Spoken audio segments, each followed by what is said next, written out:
Jai Hind. Welcome to GS NEXUS Current Affairs series. In today's session, we are going to talk about unemployment rate in India.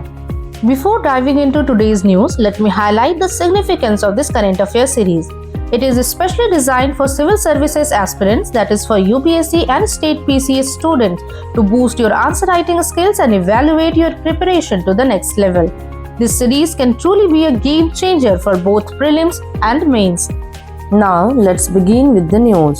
According to the Periodic Labour Force Survey released by National Statistical Office, the unemployment rate among individuals aged 15 years and above declined to 4.9% in the calendar year 2024, down from 5% in the previous year.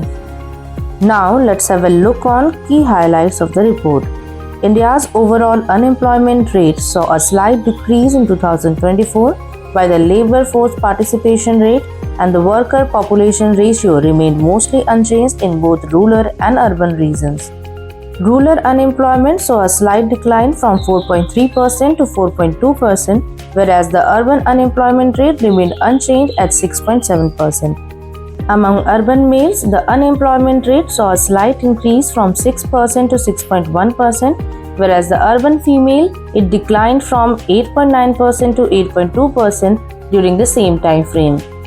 In 2024, the overall labour force participation rate in urban areas increased to 51% up to from 50.3% in the previous year. This rise was mainly due to increase in the male participation, which went up from 74.3% to 75.6%, along with a marginal rise in female participation from 25.5% to 25.8%. Despite this urban improvement, the labour force participation rate at national level remained unchanged at 56.2%. The proportion of employed persons in the population also showed slight improvement in urban areas, increasing from 47% to 47.6%.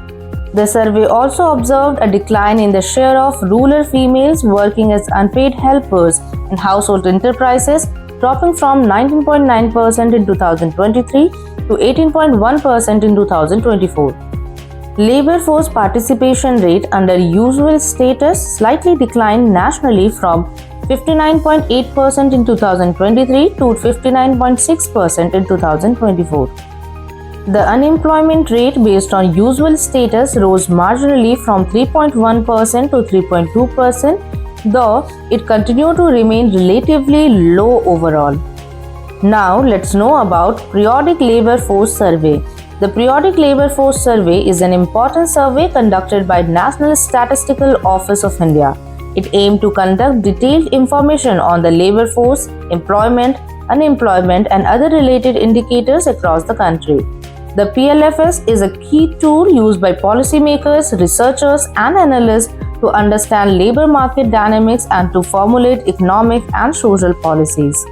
The PLFS generates data on various indicators related to labour and employment, such as labour force participation rate, the percentage of working age population that is either employed or actively seeking work.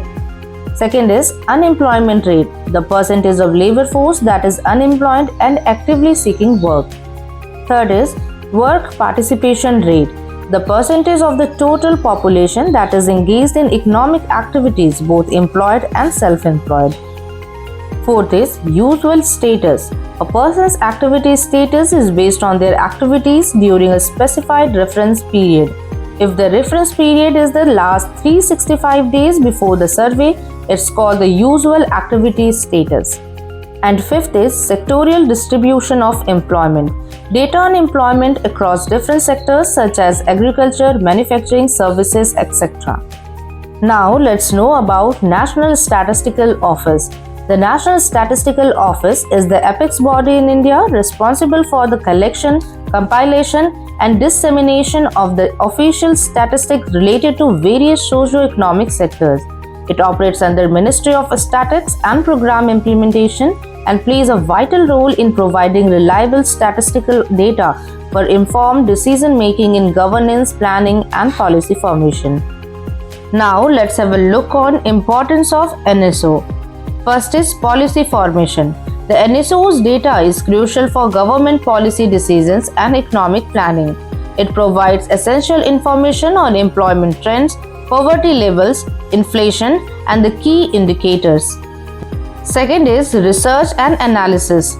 Researchers, economists, and analysts rely on NSO data to study socio-economic patterns and trends. Third is global comparison. The data produced by NSO helps compare India's economic and social performance with other countries, aiding international organizations and investors. Now, let's know key surveys and census conducted by NSO. First is Census of India, a comprehensive nationwide survey conducted once every 10 years covering demographic, economic, and housing data. Second is Consumer Expenditure Survey, provides information on consumption patterns and expenditure behavior of households. Third is Periodic Labor Force Survey, collects data on employment, unemployment, and labor force participation. Fourth is Annual Survey on Industries, provides data on industrial output, wages, and employment in the organized sector. And fifth is Economic Census, collects information in the structure of economic activities, units, and employment in India. That's all for today. Hit the like button and subscribe the channel for such updates.